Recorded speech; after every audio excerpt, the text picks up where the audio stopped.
Imagine the warmth of the sun on your face, the ocean water against your skin, and feeling the sand between your toes and your feet. Now try to picture yourself being 18 years old on vacation with your family with not a care in the world.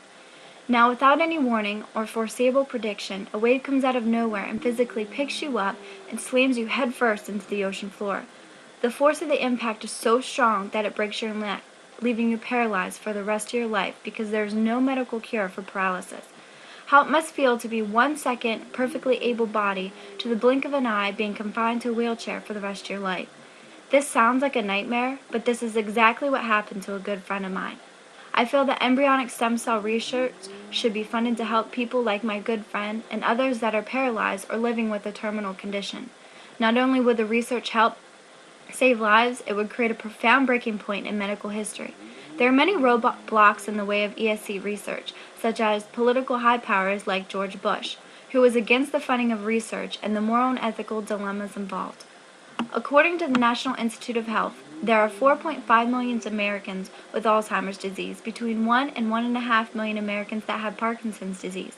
20 million Americans suffer from diabetes, 500,000 suffer stroke every year, and 400,000 have a spinal cord injury that has rendered them permanently paralyzed. All these diseases and disabilities have yet no cure for them, but there's a light at the end of the tunnel. Embryonic stem cell research has shown more promise in curing diseases and disabilities than any other medical advancement man has ever seen before. As promising and as hopeful researchers are with this advancement, there's one major holdup. President Bush, despite the approval of most Americans and Congress, he continually denies sufficient federal government funding for this research. First off, all research needs proper funding for progress. No matter where it comes from, cures are needed. If it comes from somewhere besides ESC, then great, but what a travesty would it be after 20 years from now, ESC cures diseases and disabilities after being put on the back burner. Research needs to move forward. The existence of trains didn't keep the Wright brothers from inventing the airplane. It's the same with ESC. The research in other areas of medical science shouldn't limit the research being done on ESC. On August 9, 2001, Bush allowed funding for ESC research, but funding was only to be used for work on stem cell lines which were already created. It was discovered after this decision that the stem cell lines available for research were infected with a mouse stem cell. This basically made these lines unusable for the proper research needed. It would be like wanting to do research on blood disorders, but the only blood available is infected with HIV virus. When President Bush announced that he would permit the use of existing stem cell lines almost 5 years ago, that compromise made sense. But instead of the 78 lines originally foreseen by the administration, only 22 were available, and some of those are deteriorating or contaminated. Just recently, a report from UCLA stated, neural stem cells grown from one of the federally approved lines is inferior and useless for proper research to continue. ESC has been shown to be overwhelmingly more potent than adult stem cells. ESC can multiply over and over and not lose the ability to become any body cell type. Adult stem cells have yet shown this type of promise. Almost every leading research stands behind the promise that ESC has shown. It's to the point that doctors and researchers are leaving America to continue their work abroad in countries where the research is funded and encouraged. The research on ESC is moving forward without federal government's funding here in the U.S. There are many institutes that are being privately funded for the research. Also, there are many states within the United States like California, New York, New Jersey, Maryland, Connecticut, and a few others that are state-funded at their universities and other labs.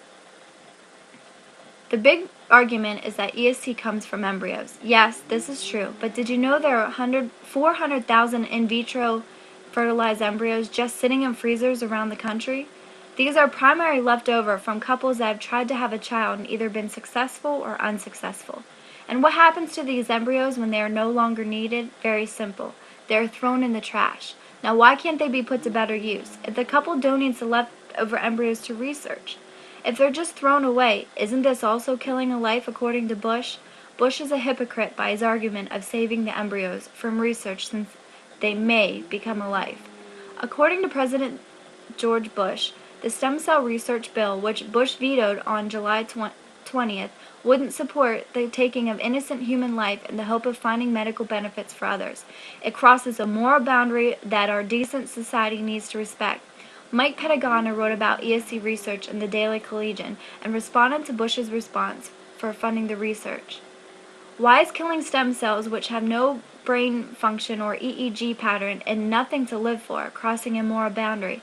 It seems to me that the president that is not crossing a moral boundary to kill innocent civilian Iraqis in the hope of benefiting the greater population of Iraq and the U.S. And when you're hearing about the comparing of an embryo's life to the life of a human being, you need to know the facts.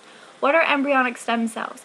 Embryonic stem cells make up the inner cell mass of the blastocyst, a body of cells that forms in the first few days immediately following fertilization. Blastocysts are about the size of a grain of sand and typically consist of about 150 cells. If anyone wants to compare the size of a grain of sand to a suffering human being, then more power to that person. It seems to me that if people aren't directly affected with one of these disabilities, they ignore the fact that it can help others. Unless they or a family member is suffering, and the only way he/she can be cured is a possibility of ESC, they're more likely not going to care or support ESC research.